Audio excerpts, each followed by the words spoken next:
जीवन यात्राको साथमा राष्ट्रिय वाणिज्य बैंक लिमिटेड, तपाईको आफ्नै बैंक। समयसँगै अघि बढ्दै नेपाल बैंक, नेपालको पहिलो बैंक। मुक्तिनाथ विकास बैंक लिमिटेड, जनता बैंकमा होइन बैंक जनतामा जानुपर्दछ। छिमेक लघुवित्त वित्तीय संस्था लिमिटेड, ग्रामीण विकासको आधार लघुवित्तको गुणात्मक विस्तार। Vianet, always innovating, always ahead. Laxmi लघुवित्त वित्तीय संस्था लिमिटेड।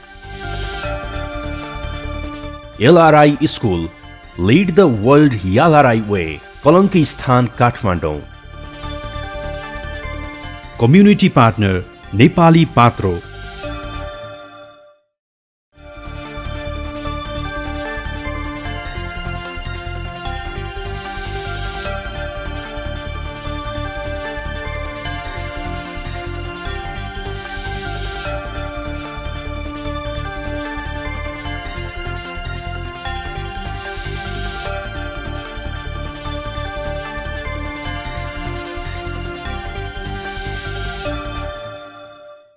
दर्शकबिन नमस्कार। समाजमा रहेका त्यस्ता उदाहरणीय व्यक्तिका अनुभव र भोगाइले तपाईको जीवनमा पनि सकारात्मक परिवर्तनको प्रेरणाबिन्दु बन्न सकोस् भन्ने उद्देश्यले हामीले जीवन यात्रा कार्यक्रम सुरु गरेका हौं। जीवन यात्रा कार्यक्रममा संघर्षशील एवं प्रेरणादायी व्यक्तिका जीवन भोगाएका कथाहरू समावेश गर्दै आएका छौं।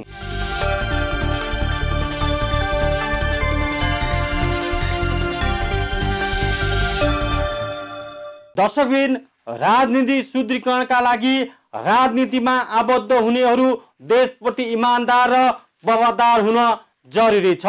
समकालीन राजनीतिका प्रभावशाली नेता, नेपाली कांग्रेसका प्रवक्ता, नेपाली राजनीतिका चम्किला तारा, बिहानी उदयसँगै उत्साहको किरण र सरल स्पष्ट वक्ता प्रकाश शरण महतको जीवन कथा।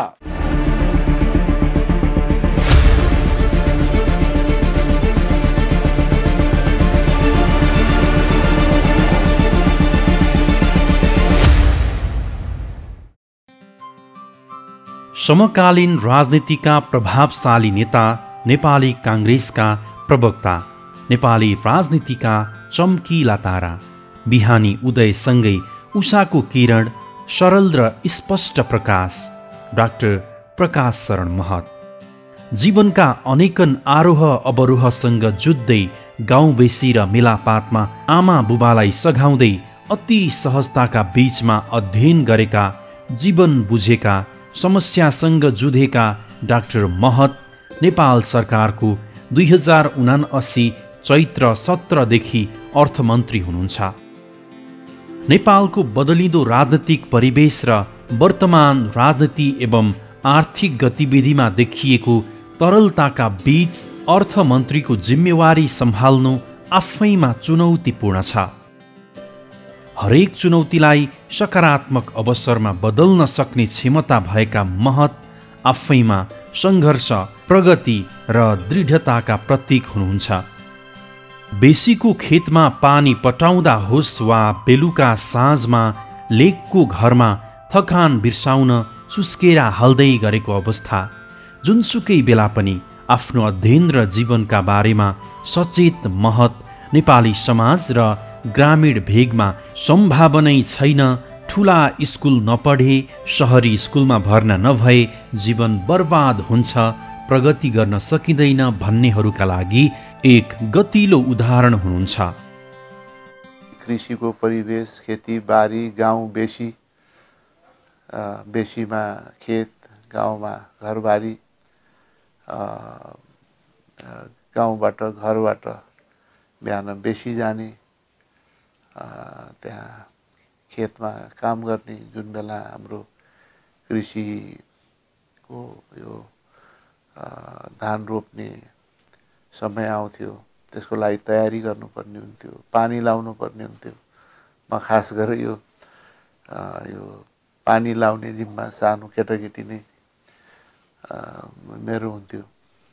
त्यसपछि फर्केर घर आउने, फेरि अब बाख्रा बस्तु पालेको हुन्थ्यो हाम्रो, धेरै सङ्ख्यामा बाख्रा बोका खसी पनि थियो हाम्रो, चराउन जाइन्थ्यो। आफ्नो बाल्यकाल र ग्रामीण परिवेशको स्मरण गर्दा उहाँको मुहारमा अतीत, प्रेम र भोगेका दुःख प्रष्ट देखिन्छ। सम्पूर्ण रूपमा कृषि पेसामा आधारित पहाडी मध्यम वर्गीय परिवारका डाक्टर महत आफैमा क्षमतावान हुनुहुन्छ भन्ने कुराको अर्को प्रमाण हो। उहाँ कक्षा 6 मा पढ्न काठमाडौँ आए लगत्तै सहरको विद्यालयमा तृतीय, 7 मा द्वितीय र कक्षा 8 मा पुग्दा प्रथम हुन सक्नु अध्ययनका लागि दाई डाक्टर रामशरण महतसँग बस्ने गरी राजधानी छिर्नु भएका महतले लैनचौर स्थित शान्ति विद्यागृह हाई स्कुलमा अध्ययन गर्नुभएको हो। काठमाडौँमा पढ्न आएँ 6 कक्षादेखि लैनचौर काठमाडौँमा शान्ति विद्यागृह हाई स्कुल भन्ने छ, अहिले पनि छ, त्यहाँ पढ्न सुरु गरेँ।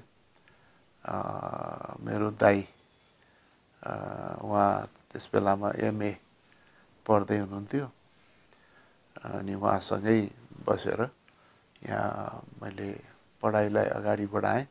यहाँ पनि म आउने बित्तिकै त्यहाँ कक्षामा पनि म चाहिँ 6 कक्षामा 3rd थिएँ, 7 मा 2nd भएँ, 8 मा 1st हुँदै अब राम्रै छ त्यहाँको त्यो बेलाको परिवेशमा स्कुलमा यहाँ पढ्ने अनि आफैले खाना बनाउने।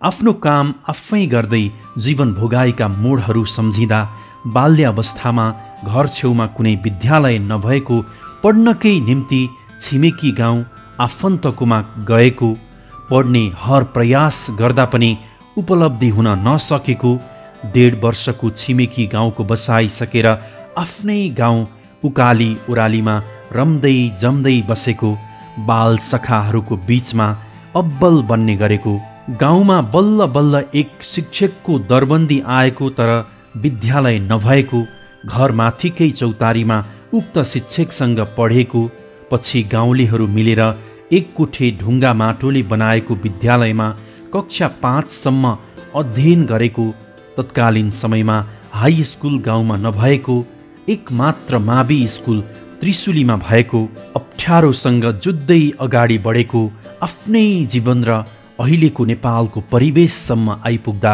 धेरै परिवर्तन भएको बताउनुहुन्छ। कक्षा 7 मा अध्ययन गर्दा गर्दै नेपालको प्रतिबन्धित पञ्चायती व्यवस्थामा रहँदा विद्यार्थी आन्दोलनमा सक्रिय रहनुभएका डाक्टर महत 2029 सालमा गिरफ्तारीमा पर्नुभयो। 2032 सालमा वर्तमान राष्ट्रपति रामचन्द्र पौडेल सँगसँगै जेल पर्नुभएका महतलाई विद्यालय छेउमै रहेका अस्कल क्याम्पस, त्रिचन्द्र क्याम्पस र अन्य तत्कालीन अवस्थाका समसामयिक विषयवस्तुले विद्यार्थी राजनीतिमा लाग्न उद्वेलित गर्यो। त्यसै पनि MA पढाइ पुरा गर्ने तर्खरमा पुगिसकेका महतका दाई डाक्टर रामशरण महतको स्वाधीनतामा रहँदै बस्दै परिवेश बुझ्दै गर्दा महतको राजनीतिक चेतना अझै बढी परिष्कृत भएको थियो। 29 सालको विद्यार्थी आन्दोलनमा म त 7 कक्षामा थिएँ।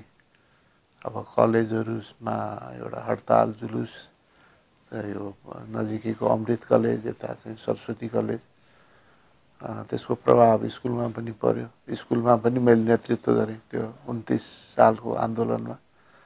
म 7 कक्षामा पढ्थेँ, पक्रेर लगेर हनुमान ढोकामा राख्यो 2-3 दिनसम्म।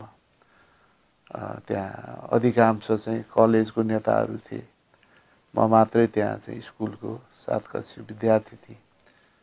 पछि चाहिँ त्यो अञ्चलाधीश कहाँ उभिआयो, यो उसमै थियो रत्न पार्कमा, त्यहाँ अनिखेर त्यहाँ लगेर अनि पछि के गरेर अब छोडिदिनु भनेर त्यसपछि छोड्यो। फेरि 32 सालको विद्यार्थी आन्दोलन म 10 कक्षामा थिएँ, त्यसमा पनि नेतृत्व दायी भूमिका निर्वाह। त्यस बेलामा पनि म जेल गएँ, तर सँगसँगै अब मेरो रामचन्द्र दाई पनि जेल जानुभएको थियो यो 32 सालकै बेलामा हो के अरे नखु जेलमा पहिला लामो समयसम्म यो डिएसपी कार्यालयमा पनि सम्पूर्ण खाना ओहोरदोहोर गराउने आफैले पकाउने फेरि आफ्नो अध्ययन पनि जारी राख्ने कठिन थियो ग्रामीण कृषि परिवेशबाट आएको सानोतिनो गाउँमा बुवा आमाको सहयोगले यहाँ पढाइ पनि निरन्तरता दिनुपर्ने अधिकारको लागि लडियो पञ्चायती व्यवस्था थियो अब अलि बोल्यो कि जेल जानुपर्ने कुनै कुराहरू राख्न नपाइने विरोध गर्ने त कुरा त अपराध जस्तै ठानिन्थ्यो त्यस्तो परिवेशबाट अप्ठ्यारो सप्ठ्यारो सबै परिवेश बेहोर्दै तर त्यसमा पनि एउटा आनन्दको अनुभूति हुन्थ्यो लाग्थ्यो कि केही राम्रो चिजको लागि लागिराखेको छ भनेर लाग्थ्यो तत्कालीन निरङ्कुश व्यवस्थाका विरुद्ध पञ्चायती शासन व्यवस्थाको अन्त्य गर्दै देशमा प्रजातन्त्र स्थापना गर्नुपर्छ भन्ने विचारमा विद्यार्थीवर्ग जुरुक्कै भइसकेका थिए। त्यसै परिवेशमा 2027 सालमा गठित नेपाल विद्यार्थी सङ्घको 2029 सालमै सदस्यता लिँदै शान्ति गृह हाई स्कुलको इकाइ सभापति बन्नुभएका महत अध्ययनमा उत्तिकै अब्बल हुनुहुन्थ्यो। 2032 सालमा राम्रो प्राप्ताङ्ग सहित एसएलसी उत्तीर्ण गर्नुभएका उहाँ त्रिवीको महाराजगञ्ज कलेजमा हेल्थ असिस्टेन्टको अध्ययन गर्न भर्ना भएसँगै उहाँमा राजनैतिक परिपक्वता आइसकेको थियो। कलेज प्रवेश हुँदा हुँदै नेपाल विद्यार्थी सङ्घको क्याम्पस इकाइको सभापति भएर व्यवस्था विरोधी आन्दोलनका विभिन्न अभियानमा सामेल रहनुभएका हाल नेपाल सरकारका अर्थमन्त्री नेपाली काङ्ग्रेसका प्रभावशाली नेता एवं पार्टी प्रवक्ता डाक्टर प्रकाश शरण महत आफैमा बहुप्रतिभाशाली व्यक्तित्व हुनुहुन्छ। महाराजगञ्ज कलेजमा त्यसबेला यो हेल्थ असिस्टेन्टको पढाइ हुन्थ्यो। यो डाक्टर पुरै पढ्ने व्यवस्था त्यो बेला भइसकेको थिएन। 33 सालमा 32 सालमा मैले एसएलसी गरेँ। 33 सालमा त्यहाँ म प्रतिस्पर्धाबाटै त्यो बेला भर्ना ल्याएको थियो। त्यहाँ म भर्ना भएँ। त्यहाँ पनि अब यो नेभी सङ्घको राजनीतिमा लागियो। म त्यसको इकाइ सभापति भएँ। यो महाराजगञ्ज कलेजमा पढाइ पनि जारी राखेको थियो। त्यहाँ पनि यो आन्दोलन त्यहाँको विद्यार्थीहरूका समस्या मागहरूलाई लिएर आन्दोलन सुरु भयो। यद्यपि हाम्रो चाहिँ दिमागमा यो जुन व्यवस्था थियो निरङ्कुश व्यवस्था थियो त्यो खिलाफमा बोल्नुपर्छ भन्ने भावना त छँदै थियो। त्यसै बेला 33 सालमा म त्यो त्यहाँ विद्यार्थी थिएँ, इकाइ सभापति थिएँ नेभी सङ्घको। विक्रम सम्वत 2016 कार्तिक 19 मा नुवाकोटको हाल पञ्चकन्या गाउँपालिका 2 कविलासमा पिता खड्ग बहादुर महत र माता डोलकुमारी महतका प्यारा सन्तानको रूपमा भएको हो।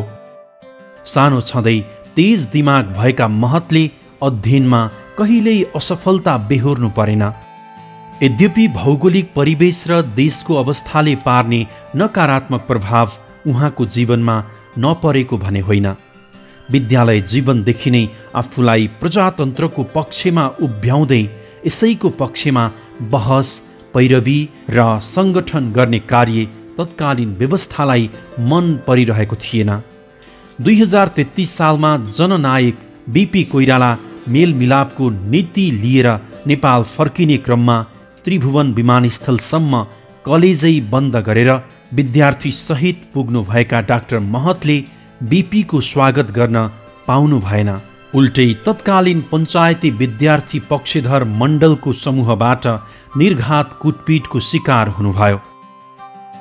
बीपी कोइराला नेपाल आउने कुरा भयो र उहाँ चाहिँ राष्ट्रिय मेलमिलापको नीति लिएर नेपाल फर्किनु भयो।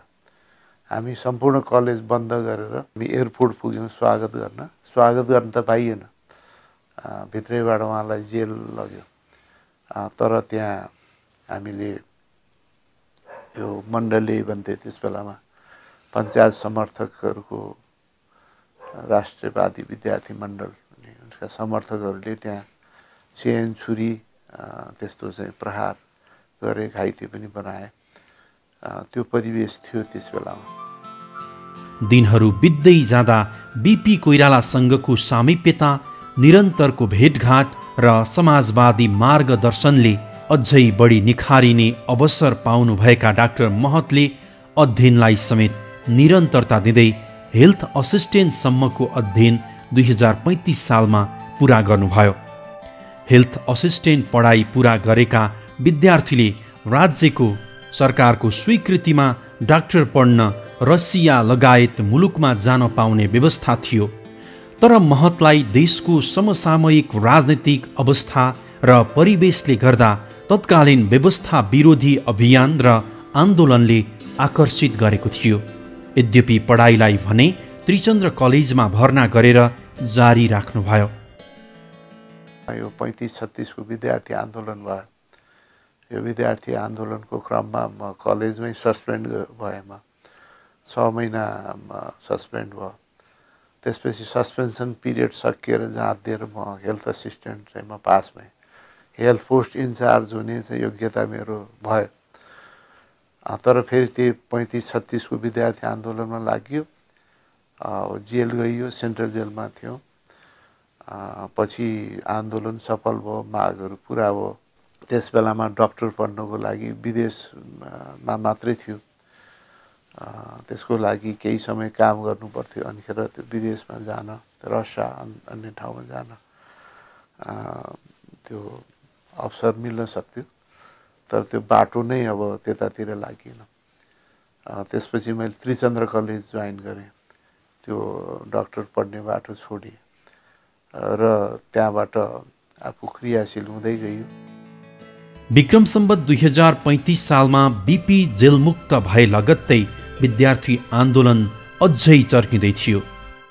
नेभी सङ्घका तत्कालीन सभापति शेरबहादुर देउवाले लामो समयसम्म आफै सभापति भइराख्नु उचित भएन भने कार्यवाहक सभापतिको रूपमा बलबहादुर केसीलाई तोकेसँगै डाक्टर महत केसी नेतृत्वको नेभी सङ्घको केन्द्रीय समिति सदस्य हुनुभयो। विद्यार्थीको आन्दोलन, बिपी कोइराला लगायत नेपाली काङ्ग्रेसका नेताहरूको सक्रियताले 2036 का लागि बहुदलकी निर्दल भन्ने बीच जनमत सङ्ग्रहको घोषणा भयो। 2036 मा सम्पन्न जनमत सङ्ग्रहमा सक्रिय भूमिका निर्वाह गर्नुभएका डाक्टर महत त्यसपछि भएको नेपाल विद्यार्थी सङ्घको जनकपुरमा सम्पन्न भएको अधिवेशन मार्फत नेभी सङ्घको मूल नेतृत्वमा आउन चाहनुहुन्थ्यो। अधिवेशन हुनु 2 दिन अघि मात्रै आफ्ना पिताको भिरबाट खसी भएको दुःखद निधनका कारण उहाँ त्यसबाट वञ्चित रहनुभयो। 36 सालमा जन्म सङ्ग्रह भए, त्यसमा सक्रिय पनि भइयो र 36 सालमै जनकपुर विद्यार्थी अधिवेशन भयो नेभी सङ्घको। तर त्यही अधिवेशन हुने दिनको 2 दिन अगाडि मेरो बुवाको सहायक निधन भयो र म त्यहाँ जान पाइनँ। म त्यहाँ नेभी सङ्घको उपाध्यक्ष हुने स्योर नै थियो। त्यो म अधिवेशनमा जान नपाएको हुनाले म भएन। विमलन निधि अध्यक्ष बन्नुभयो। पछि मलाई चाहिँ पार्टीले त्यो नेभी सङ्घ अनुशासन समितिको 3 सदस्यीय समिति थियो। त्यसमा दिलबहादुर घरती, म र यो प्रदीप मानसिंह, प्रकाश मानजीको दाइमा सक्रिय हुनुहुन्थ्यो, बनाएको थियो। त्यसले धेरै निर्णयहरू पनि विभिन्न विषयमा गरे पनि। नेभी सङ्घको अनुशासन समिति सदस्य हुँदै 2039 देखि 2044 सालसम्म नेभी सङ्घको केन्द्रीय महामन्त्री हुनुभयो। यसबीचमा बिपी कोइरालाको निधन हुन पुग्यो। राजनीतिक आन्दोलनमा नैराश्यता भइरहेको परिवेशमा सन्त नेता कृष्ण प्रसाद भट्टराईको प्रेरणा र नेतृत्वमा 2042 सालमा भएको सत्याग्रहमा डाक्टर महत सक्रिय हुनुहुन्थ्यो। नेपाली काङ्ग्रेसकै नेतृत्वमा भएको जनआन्दोलनमा महतले एक्सन कमिटीमा रहेर काम गर्नुभयो। पार्टीले दिएको वा आफूले पाएको जिम्मेवारी कुशलतापूर्वक वहन गर्ने क्षमता राख्ने खुबी भएका डाक्टर महतको जीवन एक निरन्तर यात्री वा अथक योद्धाको रूपमा लिन सकिन्छ। जनआन्दोलनको 7 सदस्यीय परिचालन समितिको सदस्यको रूपमा रहेर भूमिगत कार्य सम्पादन गर्दै आउनुभएका महतले व्यवस्था विरुद्धमा राति बत्ती निभाउने लगायत आन्दोलन गर्नुभयो। 2044 सालमा नेपाल विद्यार्थी सङ्घको सभापति बन्ने दौडमा रहँदा नेतृत्वको विवादका कारण बन्न नपाएको नमिठो स्मरण छ उहाँसँग। आफूले समेत मूलधारमा रहेर गरेको आन्दोलनले प्रजातन्त्र पुनर्बहाली भएको र सन्त नेता कृष्णप्रसाद भट्टराई प्रधानमन्त्री भएको क्षणलाई सम्झँदा सुखानुभूति हुने बताउनुहुन्छ। यो 44 सालमा नेभी सङ्घको महाधिवेशनमा म नेभी सङ्घको अध्यक्ष हुने स्पष्ट थियो। सबभन्दा लोकप्रिय म नै थिएँ। अधिवेशनको प्रक्रियामा भोटिङ प्रक्रियामा नजाउँ भन्ने कुरा आयो। नेतृत्वहरूले त्यो अनुरोध गर्नुभयो। तर त्यो डेलिगेट्सहरू देशैभरिबाट आएको डेलिगेट्सको भावनाको त सम्मान हुनु पर्यो भन्ने माग विद्यार्थीहरूले राखे र उहाँहरूले बिहानदेखि बेलुकासम्म साक्षीबारी गणेशमानजीको घर कम्पाउन्डमा प्रतिनिधिहरूसँग प्रत्यक्ष सोधेर ओपिनियन लिने भन्ने निर्णय भयो। अनिखेर बिहानैदेखि त्यो प्रक्रिया सुरु भयो, रातिसम्म चल्यो र नेताहरूले नै के भन्नुभयो भने तपाईँले 85% समर्थन यो उहाँहरूबाट आएको ओपिनियनबाट प्राप्त गर्नुभयो। तपाईँ सभापति हुनुहुन्छ। अब अरू टिम राम्रोसित बनाउनु होला। यसको औपचारिक घोषणा भोलि गर्छौँ भन्नु। 11 बजे आउनु होला भन्नु। हामी चाहिँ भइहाल्यो भनेर चाहिँ भोलिपल्ट चाहिँ जम्मा भयो। धेरै पर्ख्यौँ, नेताहरू भित्र हुनुहुन्थ्यो। पछि नेताहरूमै बहस विवाद भएछ र म बनिसकेँ, उहाँहरूले त बनिसकिस्, यति प्रतिशत भोट तेरो समर्थन आइसक्यो भनिसकेपछि पनि म नभएर फेरि अर्को व्यक्ति, जसमा हाम्रो बालकृष्ण खाँडजीलाई एडक कमिटीको नेविसङ्घ बनाइयो। त्यसरी म चाहिँ त्यहाँ महामन्त्रीबाट अध्यक्ष हुने जुन मेरो बाटो थियो त्यो बन्द भयो। तैपनि मेरो विद्यार्थी बिचमा प्रभाव थियो। ऊ बेलामा अब नेताहरूले भनेपछि अब दुःख चाहिँ लाग्थ्यो, तर अब त्यसको विद्रोह गरेर अहिले जस्तो त्यो हुँदैन थियो र फेरि पनि म लागिरहेँ। अनि यो 46 साल आयो। विद्यार्थीमा मेरो प्रभाव, उपस्थिति, सक्रियता देखेर नेताहरूले यो आन्दोलनमा त यसको आवश्यकता छ भनेर मलाई त्यसको आन्दोलन सञ्चालन समिति, परिचालन समितिको सदस्य 7 सदस्य समिति थियो। त्यहाँ शैलजा आचार्य, मार्शल जुलुम लगायतका नेताहरू पनि हुनुहुन्थ्यो। किशनजी कि जाऊ आउनु त थुनिहाल्छ, तिमीहरूले अन्डरग्राउन्ड बसेर सञ्चालन गर्ने हो भन्नुभयो। त्यसरी हामीले आन्दोलनको सञ्चालन गऱ्यौँ र हामीले चाहिँ यो आन्दोलनमा सडकमा पठाउने प्रक्रियामा चाहिँ धेरै जेलमा गए। त्यसपछि आन्दोलन मान्छे आउन पनि कम हुन थाल्यो। अब त आन्दोलन तुइने हो कि भन्ने चाहिँ परिवेश पनि बन्यो। त्यो अवस्थामा हामीलाई के लाग्यो भने मान्छेको मनमा चाहिँ विरोध छ, डरले बाहिर आउन सकिरहेका छैन। विद्यार्थीहरू जो आउन सक्थे त्यो जेल गइसके, धेरै कार्यकर्ता जेल गइसके, नेताहरू जेलमा छन्। हामीहरू चाहिँ अन्डरग्राउन्ड बसेर सञ्चालन गरिरहेका छौँ। त्यो परिवेशमा हामीलाई एउटा आइडिया आयो कि अब यो राति चाहिँ यो व्यवस्थाको विरोधमा बत्ती बन्द गर्न आह्वान गरौँ।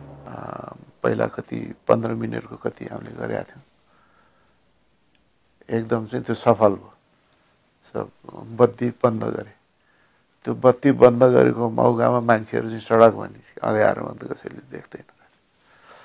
त्यसबाट त्यो सफलताबाट हामी चाहिँ उत्साहित भएर फेरि अर्को 2-3 दिनपछि फेरि हामीले आधा घन्टाको गऱ्यौँ। त्यसले अझ त्यो बेला चाहिँ व्यापक रूपमा चाहिँ सडकमा मान्छेहरू निस्के। अनि त्यसपछि यो आन्दोलनले पिकअप लियो। अनि यो ललितपुर पाटनमा त धेरै ठुलो आन्दोलन त्यहाँ कब्जा जस्तै गरे। काठमाडौँमा पनि त्यो परिवेश बन्यो र त्यो चाहिँ देशैभरि फैलियो र त्यो आन्दोलनले चाहिँ एउटा चाहिँ सशक्त स्वरूप ग्रहण गर्यो। र त्यो अवस्थामा अनि यो राजाले चाहिँ यो बहुदल व्यवस्थालाई अगाडि बढाउने चाहिँ परिवेश आयो अनि किशनजी त्यसको चाहिँ के अरे चाहिँ इन्टरिम प्राइम मिनिस्टर बन्नुभयो। गणेश मानजीलाई अफर थियो, उहाँ चाहिँ म बन्दिनँ, यो नेतृत्वको लागि उपयुक्त चाहिँ किशनजी नै हो भनेर त्यसरी भयो। प्रजातन्त्र प्राप्तिको आन्दोलनबाट सफलता मिलेसँगै दलमा विभिन्न जिम्मेवारीमा रहनुभएका डाक्टर महतले 2056 सालदेखि नेपाली काङ्ग्रेसको केन्द्रीय आर्थिक नीति निर्माण समितिमा रहेर कार्य गर्नुभयो। 2059 सालदेखि हालसम्म निरन्तर नेपाली काङ्ग्रेसको केन्द्रीय समिति सदस्यको रूपमा रहनु भएको छ। अमेरिकी सरकारले प्रदान गर्ने अति महत्त्वपूर्ण छात्रवृत्तिमा अमेरिका पढ्न जान पाउने नेपालका प्रतिस्पर्धाबाट छानिने 4 जना भाग्यमानीमा त नाम निकाल्न सफल रहनुभयो।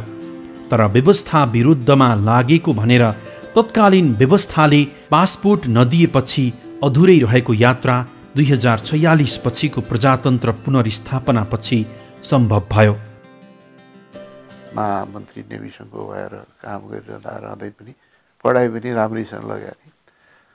त्यो हुनाले मैले चाहिँ अब फुलब्राइट स्कलरसिपमा मैले चाहिँ आवेदन दिएँ।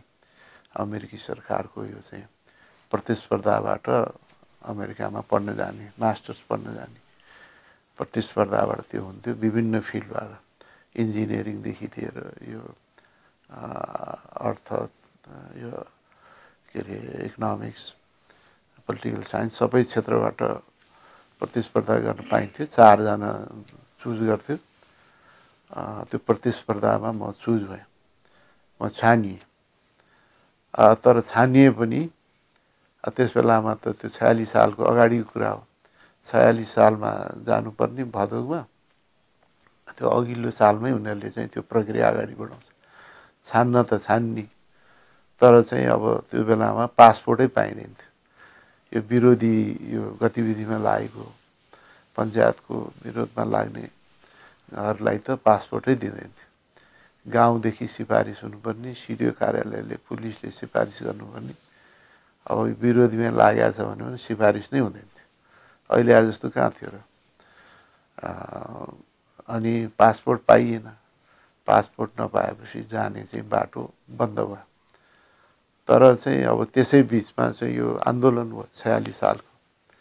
यो वैशाख जेठमा आन्दोलन भयो। आन्दोलन सफल भयो। भाद्रमा मलाई जानु थियो। त्यो आन्दोलन सफल भएर यो लोकतन्त्र आएर, बहुदलीय व्यवस्था आएर नेपाली काङ्ग्रेस नेतृत्वमा यो गठबन्धनको सरकार बनेर संयुक्त सरकार बनेपछि त सबै यो खुला भयो, स्वतन्त्र भयौँ हामी, सबैको अधिकार चाहिँ सुरक्षित भयो। त्यसपछि बल्ल मैले चाहिँ पासपोर्ट पाएँ। म चाहिँ पढ्न गएँ र त्यहाँ मैले मास्टर्स यो नीति अर्थशास्त्रमा मास्टर्स गरेँ। छात्रवृत्ति अन्तर्गत संयुक्त राज्य अमेरिकाबाट अर्थशास्त्रमा विद्यावारिधि पिएचडी सम्पन्न गर्नुभयो। नेपालप्रतिको मोह र स्नेहलाई कायम राख्दै आफ्नो अध्ययनलाई निरन्तरता दिँदै आउनुभएका महतले अर्थशास्त्रमा पिएचडी गरे लगत्तै 2055 सालमा नेपाल फर्किनुभयो। त्यो फुलब्राइट स्कलरसिप चाहिँ मास्टर्सको लागि हुन्थ्यो। त्यसपछि पिएचडी गर्ने पनि सोच आयो। पिएचडीको लागि त्यो फुलब्राइटले सपोर्ट गर्दैन थियो। युनिभर्सिटीबाटै मैले सपोर्ट प्राप्त गरेँ। त्यो स्कलरसिप प्राप्त गरेर मैले अनि पिएचडी पनि गरेँ र 55 सालमा म चाहिँ फर्केँ। त्यहाँ बस्ने मेरो कुनै योजना थिएन। म पढाइको लागि मात्रै गएको थिएँ। पढाइ सकेर केही 5-7 महिना पढाइ सकेर काम पनि गरेँ। त्यसपछि म फर्केँ। विक्रम सम्वत 2063 को अन्तरिम व्यवस्थापिकाको सदस्यबाट संसदको यात्रा आरम्भ गरेका डाक्टर महत पहिलो र दोस्रो संविधान सभा सदस्य रहिसक्नुभएका महत हाल समानुपातिकबाट प्रतिनिधि सभा सदस्य हुँदै नेपाल सरकारको अर्थमन्त्री जस्तो गरिमामय र अति महत्त्वपूर्ण मन्त्रालयको जिम्मेवारीमा हुनुहुन्छ। यो आर्थिक विषम परिस्थितिका बीचमा अर्थ मन्त्रालयको जिम्मेवारी लिँदै अगाडि बढिरहनुभएका डाक्टर महतले 2061 जेठमा शेरबहादुर देउवा नेतृत्वको सरकारमा परराष्ट्र मन्त्रालयमा राज्यमन्त्री, विक्रम सम्वत 2066 सालमा बनेको माधव कुमार नेपाल नेतृत्वको काङ्ग्रेस एमाले गठबन्धन सरकारमा ऊर्जा मन्त्री, 2073 सालमा पुष्पकमल दाहाल प्रचण्ड नेतृत्वको काङ्ग्रेस माओवादी गठबन्धन सरकारको बेला परराष्ट्र मन्त्रीको जिम्मेवारीमा रहेर कुशल भूमिका निर्वाह गरिसक्नु भएको छ। काङ्ग्रेस हामी धेरै प्रचार गर्न जान्दैनौँ। हामी खुरुखुरु काम गर्छौँ, प्रचार गर्दैनौँ। यो ऊर्जा क्षेत्रमा विकासको आधार नै त्यस बेला खडा गरे हो। यो अप्पर तामाकोशी आयोजनालाई ठेक्का, यो चाहिँ बाटो आर्मीलाई लगाएर बाटो खोलेर ठेक्का लगाएर देशभित्रकै साधन स्रोतबाट सरकारले पनि लगानी गरेर त्यसपछि यो लगानी कोष, सञ्चय कोष, एनटिसी सबैको सहयोग जुटाएर आफ्नै पुँजीबाट, स्वदेशी पुँजीबाट सबभन्दा ठुलो आयोजना 456 मेगावाटको अप्पर तामाकोशी आयोजना त्यसै बेलामा निर्माण प्रक्रियामा अगाडि म नै ऊर्जा मन्त्री हुँदाखेरि त्यो अगाडि बढ्यो। त्यस्तै गरेर Nepal Bharat transmission line, Dhalkebar Muzaffarpur transmission line, त्यो ट्रान्समिसन लाइन बिना त्यो के अरे लोड सेडिङको अन्त्य हुने अवस्था थिएन। नेपालमा उत्पादन त्यति भइसकेका थिएन, बल्ल बल्ल बन्न सुरु भइरहेको थियो। त्यो ट्रान्समिसन लाइन बनेको हुनाले यो चाहिँ सुक्खा याममा जुन बेला हाम्रो बिजुलीको माग ज्यादा हुन्छ, उत्पादन कम हुन्छ, त्यस बेलामा चाहिँ भारतबाट पनि आउने परिस्थिति अहिले बन्या हुनाले लोड सेडिङ चाहिँ यो अन्त्यको परिवेश पनि बन्यो। आफ्नो ठुलो परिवार, परिस्थिति, जिन्दगीको उतार चढावलाई सहज बनाउन सफल एक उदाहरणीय व्यक्तित्व डाक्टर महतका माता डोलकुमारी महत र पिता खड्गबहादुर महतको निधन भइसकेको छ भने उहाँका दाई डाक्टर रामशरण महत नेपाली काङ्ग्रेसको राजनीतिमा सक्रिय हुनुहुन्छ। उहाँ पनि यो देशको पूर्व अर्थमन्त्री समेत रहनु भएको व्यक्तित्व हो। 5 दिदीबहिनी र 2 भाइको परिवार रहेको महतको राजनीतिक सङ्घर्ष र यात्रा गर्विलो छ। आफ्नो प्रगतिको श्रेय निरक्षर रहेर पनि शहरसम्म राखेर पढाउने, दुःखसँग लड्न र अगाडि बढ्न हौसला दिने बुबा आमालाई दिँदै आफूलाई गाउँको माया असाध्यै लाग्ने बताउने महतले आफू ऊर्जा मन्त्री हुँदा आफ्नो गाउँमा विद्युतीकरण गरेको र देशमा नै विद्युत विकासको पक्षमा काम गरेको सम्झिनुहुन्छ। नेपालको राजनीतिको कुरा गर्ने हो भने अत्यन्त जटिल छ र त्यहाँ कर्तव्यनिष्ठ भएर काम गर्नेलाई पनि नगर्नेलाई पनि एउटै चाहिँ बाकसमा हालेर चाहिँ मूल्याङ्कन गरिन्छ। यो सबै खतम हो भनेर भन्ने प्रचलन पनि छ। यसले चाहिँ ठिक गरे हो, यिनीहरू चाहिँ बेठिक हो भन्ने राजनीति छैन। एउटा समर्पित भएर लाग्ने हो भने फेरि केही गर्न पनि सकिन्छ।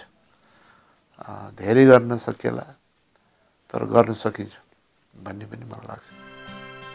सीमित स्रोत र साधनको अधिकतम प्रयोग गरेर समुन्नत समाज निर्माण गर्न सकिने कुरामा जोड दिने अर्थमन्त्री डाक्टर प्रकाश शरण महत नेपालको राजनीतिलाई नजिकबाट बुझेका पात्र हुनुहुन्छ। उहाँको जीवनप्रतिको बुझाइ भनेको कर्म गर्दै जाने, फलको आशा कम गर्ने र सर्वोपरि आफूलाई मात्रै नठान्ने, जीवन अजम्बरी छैन, यो जीवन सेवाभावमा समर्पित गर्न सकौँ भन्ने हो। हाम्रो आवश्यकताहरू अत्यन्त ज्यादा छैन। आवश्यकतासँग, न्यूनतम आवश्यकतासँग मात्रै हामी केन्द्रित भएर एउटा सादा जीवन जिउने, प्रगति पनि गर्न कोसिस गर्ने त्यसमा, तर आफ्नै मेहनतले, आफ्नै श्रमले गर्ने त्यो बाटो हामीले पक्ड्यौँ भने यो जीवनमा अत्यन्त आनन्द आउँछ। होइन मेरो चाहिँ चाहना अनन्त छ,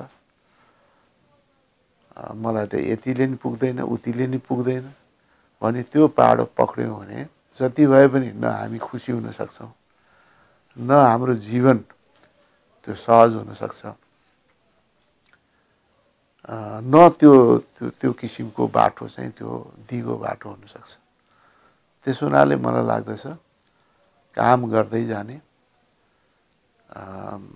अरूको दुःख सुखमा पनि सामेल हुँदै जाने सक्दो सहयोग गर्दै जाने आफ्नो यो परिवेशमा पनि सकेसम्म चाहिँ खुसी भएर बाँच्न कोसिस गर्ने त्यो भयो भने नै यो जीवन सार्थक हुन्छ। जुन जीवन हामीले फेरि अमूल्य हो फेरि यो प्राप्त गरेका छौँ यसलाई त बेस्ट अफ द बेस्ट सदुपयोग हामीले गर्नुपर्छ।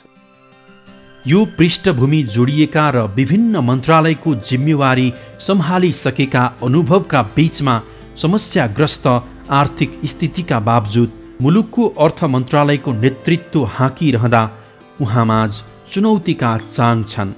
सङ्कटका बीच अर्थ मन्त्रालय सम्हालेका डाक्टर महतसँग मुलुकको अर्थमन्त्रीलाई सही दिशा निर्देश गर्ने गहन जिम्मेवारी त छँदैछ, बजारको बिग्रिएको आत्मबल फर्काउने चुनौती समेत यतिखेर डाक्टर महतको काँधमा छ।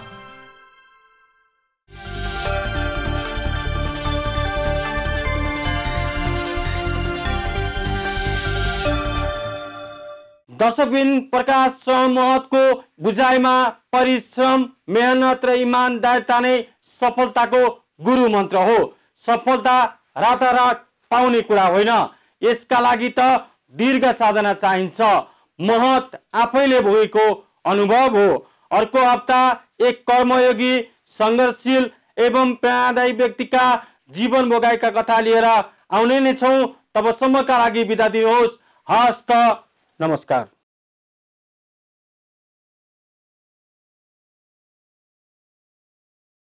जीवन यात्राको साथमा राष्ट्रिय वाणिज्य बैंक लिमिटेड, तपाईको आफ्नै बैंक।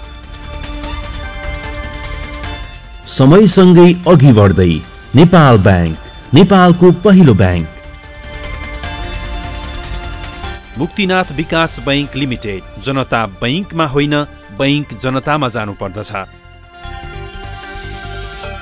छिमेक लघुवित्त वित्तीय संस्था लिमिटेड, ग्रामीण विकासको आधार लघुवित्तको गुणात्मक विस्तार। Vianet, always innovating, always ahead. Laxmi लघुवित्त वित्तीय संस्था limited. LRI school, lead the world LRI way, Kalanki स्थान काठमाडौँ। कम्युनिटी पार्टनर नेपाली पात्रो,